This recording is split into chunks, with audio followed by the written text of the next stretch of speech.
ప్రతి సంవత్సరం సుమారుగా 10 కోట్ల ఆపరేషన్ల వరకు అవుతూ ఉంటాయి సర్జరీస్, కార్డియక్ సర్జరీస్ కాకుండా. సో దాంట్లో ఆ కార్డియక్ సర్జరీస్ కాకుండా నాన్ కార్డియక్ సర్జరీస్ చేసే వాళ్ళలో చాలామందికి గుండెకి సంబంధించిన సమస్యలు ఉంటాయి. ఫర్ ఎగ్జాంపుల్, ఎవరికైనా గుండెకి సంబంధించిన సమస్య ఉండి నాన్ కార్డియక్ సర్జరీ అంటే బైపాస్ కాదు, వాల్ రీప్లేస్మెంట్ కాదు, ఇలాంటి సర్జరీస్ కాకుండా లేకపోతే కంటి సర్జరీయో, పంటి సర్జరీయో, లేకపోతే క్యాన్సర్కి సంబంధించిన సర్జరీయో, లేకపోతే గాల్ బ్లాడర్ సర్జరీయో, లేకపోతే యూట్రస్ సర్జరీయో, ఇట్లా చాలా చేయాల్సినవి ఉంటాయి. అప్పుడు మెయిన్ ప్రాబ్లం ఏమవుతుందంటే ఈ హార్ట్ స్టేటస్ ఎట్లా ఉంది, వీళ్ళకి ఏదైనా ప్రమాదం ఉందా సర్జరీలో లేదా అనేది చూడాల్సిన అవసరం వస్తుంది. ఎందుకు అని అంటే హార్ట్ ప్రాబ్లం ఉన్న వాళ్ళకి ఆ హార్ట్ ఆపరేషన్ కాకుండా మిగతా ఆపరేషన్ చేయించుకుంటుంటే సుమారుగా 3% మందికి మేజర్ కార్డియక్ ఈవెంట్స్ వస్తాయి ఆ సర్జరీ చేసినప్పుడు కానీ, సర్జరీ చేసిన నెక్స్ట్ 30 రోజుల్లో కానీ. దీన్ని మేస్ అంటారు. చాలామంది చనిపోవచ్చు కూడా. అంటే 100 మందికి కార్డియక్ ప్రాబ్లం ఉండి నాన్ కార్డియక్ సర్జరీ చేసిన వాళ్ళలో సుమారుగా 3% మంది చావు దగ్గరలోకి వచ్చే అవకాశం ఉంటుంది. సో అందుకని చెప్పి మనకి అది ఇంపార్టెంట్ అనమాట. ఇందులో మాత్రమే కాకుండా ఇలా ప్రాబ్లం వచ్చిన వాళ్ళలో 65% మందికి ప్రాబ్లం వచ్చినా కూడా తెలియదు. ఎందుకంటే ఆపరేషన్ కోసం అని మత్తు ఇవ్వడం, మత్తుతో పాటు పెయిన్ కిల్లర్స్ ఇవ్వడం, దీనివలన ఒకవేళ నిజంగా ప్రాబ్లం వచ్చినా కూడా వాళ్ళకి నొప్పి తెలియదు.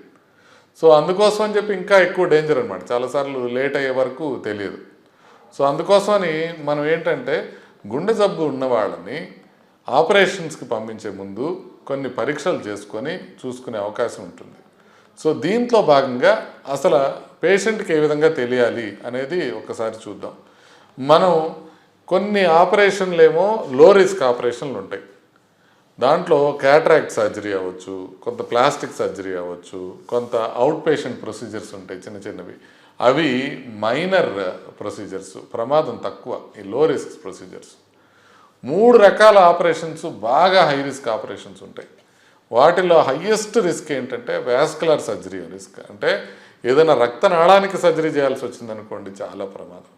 ఇది మాత్రమే కాకుండా థొరాసిక్ అంటే ఇప్పుడు లంగ్కి సంబంధించిన ఆపరేషన్లు కానివ్వండి, అప్పర్ అబ్డమెన్కి సంబంధించిన ఆపరేషన్స్ కానివ్వండి, ఇవి కూడా హై రిస్క్ సంబంధించినవి ఆపరేషన్లు. అంటే నార్మల్గా 3% రిస్క్ ఉంటుందని చెప్పాం కదా, వాస్కులర్ సర్జరీలో ఆల్మోస్ట్ 7 to 8% రిస్క్ ఉంటుంది. అదే ఈ థొరాసిక్ సర్జరీలో కూడా 6.5% రిస్క్ ఉంటుంది.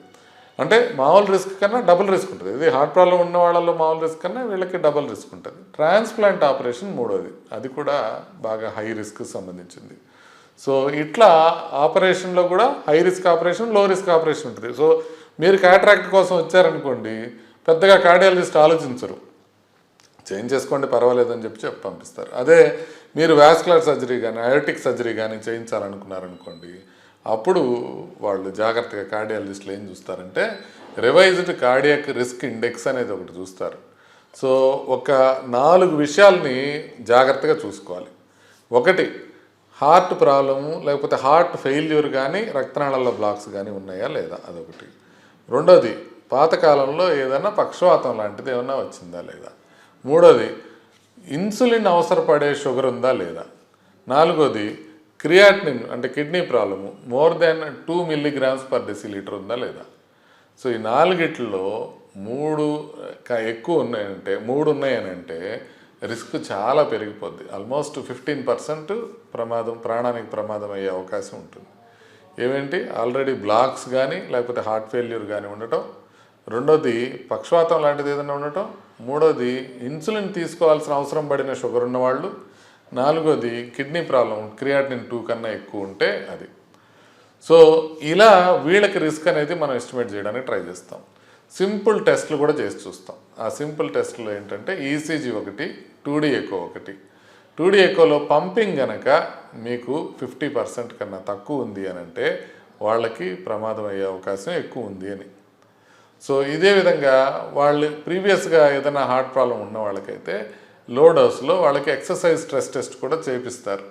ఎక్సర్సైజ్ స్ట్రెస్ టెస్ట్ చేయించినప్పుడు ఏంటంటే ఆ స్ట్రెస్ టెస్ట్ కనుక ఏం ప్రాబ్లం లేకపోతే మనకి సర్జరీ అనే స్ట్రెస్లో ప్రాబ్లం వచ్చే అవకాశం తక్కువ అని. ఆ స్ట్రెస్ టెస్ట్ చేయకపోయినా మీరు ఒక ప్రశ్న బట్టి మీకు కొంతవరకు ఇది తెలుస్తుంది అనమాట. కనీసం ఒక అంతస్తు వరకు అంటే 2 ఫ్లైట్స్ ఆఫ్ స్టైర్స్ ఎక్కటాన్ని 4 మెట్స్ ఆఫ్ ఫిజికల్ యాక్టివిటీ అంటారు. ఈ మాత్రం ఎక్సర్సైజ్ మీరు ఆయాసం లేకుండా మీరు చేయగలుగుతున్నారు అంటే ఒక అంతస్తు మీరు ఆయాసం లేకుండా ఎక్కగలుగుతున్నారు అని అంటే రిస్క్ కొంత తక్కువ ఉంటుంది. అది కూడా లేదు అని అంటే కొంత రిస్క్ ఎక్కువ ఉన్నట్టే. అది ఒకటి యూజువల్ చూసుకోవచ్చు. మనం ఒక అంతస్తు ఎక్కుతున్నాం, మనకేం నొప్పి కానీ ఆయాసం కానీ రావట్లేదు అనేది మనం చూసుకోవాల్సిన అవసరం ఉంటుంది. ఇకపోతే టైమింగ్ చాలా ఇంపార్టెంట్. అంటే ఫర్ ఎగ్జాంపుల్ ఇప్పుడు ఒకసారి స్టెంట్ అయిందనుకోండి, స్టెంట్ అయిన తర్వాత మీకు ఇమ్మీడియట్గా సర్జరీ చేయాలి అని అంటే సర్జరీ చేసేటప్పుడు బ్లడ్ థిన్నర్స్ ఆపాల్సిన అవసరం ఉంటుంది. స్టెంట్ చేసిన తర్వాత లైఫ్ లాంగ్ బ్లడ్ థిన్నర్స్ వాడాలి. సో బ్లడ్ థిన్నర్స్ ఆపినప్పుడు స్టెంట్ లోపల రక్తం గడ్డలు కట్టే అవకాశం ఉంటుంది. స్టెంట్ లోపల రక్తం గడ్డలు కట్టడం అనేది చాలా ప్రమాదకరమైన విషయం. ఆల్మోస్ట్ ఒక 20-40% వరకు చనిపోయే అవకాశం ఉంటుంది స్టెంట్లో రక్తం గడ్డలు కడితే. అందుకనే స్టెంట్ వేసిన తర్వాత సంవత్సరం తర్వాత సర్జరీ చేసుకుంటే అప్పుడు మనం సేఫ్గా ట్యాబ్లెట్స్ ఆపేసి చేయించుకోవచ్చు. కానీ దానికన్నా ముందే ఆపాల్సి వస్తే మాత్రం కొంచెం జాగ్రత్తగా ఉండాలి. ఏంటంటే 6 months తర్వాత ఆపాల్సి వచ్చినా పర్వాలా, ఏదో రకంగా ఆపచ్చు. యూజువల్గా 6 months వరకు పోస్ట్పోన్ చేయమని చెప్తాం అన్నమాట. సో అలా కాకుండా మనకి స్టెంట్ వేయడానికి ముందే తెలుసు మనకి ఆపరేషన్ పడుతుంది అని అంటే అలాంటప్పుడు స్టెంట్ వేయకుండా డ్రగ్ ఎల్యూటింగ్ బెలూన్స్ అనేవి ఒకటి ఉంటాయి. ఒకవేళ స్టెంట్ వేయాల్సి వచ్చినా కూడా థిన్ స్ట్రట్ స్టెంట్స్ ఉంటాయి అన్నమాట. అంటే ఇప్పుడు మనకి స్టెంట్ మెటల్ ఉంటుంది కదా, ఆ మెటల్ థిన్గా కనుక ఉంటే క్లాట్ అయ్యే అవకాశం తక్కువ బ్లడ్ థిన్నర్స్ ఆపినప్పుడు కూడా. సో అందుకని స్పెసిఫిక్ టైప్ ఆఫ్ స్టెంట్స్ వేసుకుంటాం. ఒకవేళ సర్జరీ అవసరం పడుతుంది అని తెలిస్తే సర్జరీ ఎలెక్టివ్ సర్జరీ అయితే ఫర్ ఎగ్జాంపుల్ మీరే సర్జరీ చేయించుకుంటున్నారు, గాల్ బ్లాడర్లో స్టోన్ ఉంది, ఎప్పుడో ఆపరేషన్ చేసుకోమన్నారు, ఇప్పుడు కొన్ని రోజులు ఆగచ్చు, ఆగి చేయించుకోమంటారు. అట్లా కాదు, క్యాన్సర్ లాంటిది ఏదో ఉంది, ఇమ్మీడియట్గా చేయాలి, లేకపోతే అది పాకే అవకాశం ఉంది, అలా ఉన్నప్పుడు మాత్రం ఆగే అవకాశం లేదు, ఇమ్మీడియట్గా చేసుకోవటం. మరి స్టెంట్ వేసిన తర్వాత మొదటి 3 నెలల్లోనే మీరు సర్జరీ చేయాలి. కానీ మనం బ్లడ్ థిన్నర్స్ ఆపితే చాలా ప్రమాదము. చేయాల్సిన సర్జరీకి ఏమో ఖచ్చితంగా బ్లడ్ థిన్నర్స్ ఆపి తీరాలి అని అంటే ఇలా ఉన్న వాళ్ళకి ఏంటంటే కాంగ్రిలార్ అని ఒక ఇంజెక్షన్ ఉంటుంది. ఆ కాంగ్రిలార్ ఇంజెక్షన్ ఏంటంటే అది బ్లడ్ థిన్నర్ ఇంజెక్షన్. నార్మల్గా ఏంటి, మనం బ్లడ్ థిన్నర్స్ ఆపేస్తే ట్యాబ్లెట్స్ 4 రోజుల తర్వాత ఆపరేషన్ చేయాలి. ఎందుకంటే దాని ఎఫెక్ట్ పోవడానికి 4 రోజులు పడుతుంది కాబట్టి. సో ఈ కాంగ్రిలార్ ఇంజెక్షన్ ఎట్లాంటిదంటే ఆ ఇంజెక్షన్ ఆపేసిన 10-12 గంటల్లోనే సేఫ్గా ఆపరేషన్ చేసుకోవచ్చు. దాని బ్లడ్ థిన్నింగ్ ఎబిలిటీ పోతుంది, ఎక్కువసేపు ఉండదు.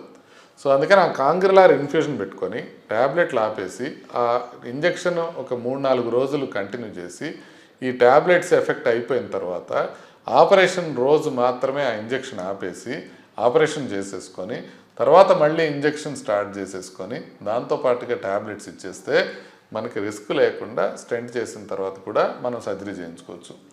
ఇదే విధంగా హార్ట్ అటాక్ వస్తే కూడా హార్ట్ అటాక్ తర్వాత కూడా ఒక 6 months వరకు సర్జరీ, ఎలెక్టివ్ సర్జరీస్ చేయకుండా ఉండటం మంచిది. ఎందుకంటే అనస్థీషియా రిస్క్ ఎక్కువ ఉంటుంది కాబట్టి. సో ఇప్పుడు మనం ఏమేమి రిస్క్స్ ఉంటాయి అని అంటే దీంట్లో మనం ఇందాక అనుకున్నాం కదా, స్కిన్ కానీ ఐ కానీ ఇవి లో రిస్క్ సర్జరీస్. ఇంటర్మీడియట్ రిస్క్ అంటే knee replacement, hip replacement, gall bladder. High risk అంటే మనం చెప్పుకున్నాం, దీంతో అయోటిక్ రిపేర్ కానీ లంగ్ రిసెక్షన్ కానీ ఇలాంటివి ఉంటాయి.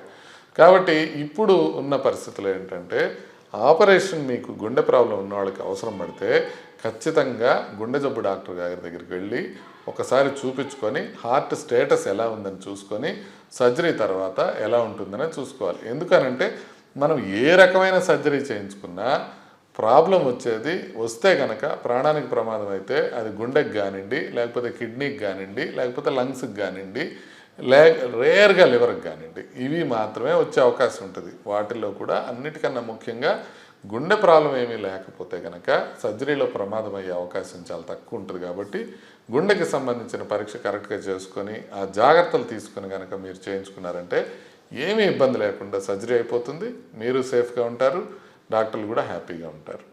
సో ఇది ఏంటి, ఈ ఆపరేషన్ అవసరపడితే గుండె జబ్బున్న వాళ్ళు ఎలా రియాక్ట్ కావాలి అనేది.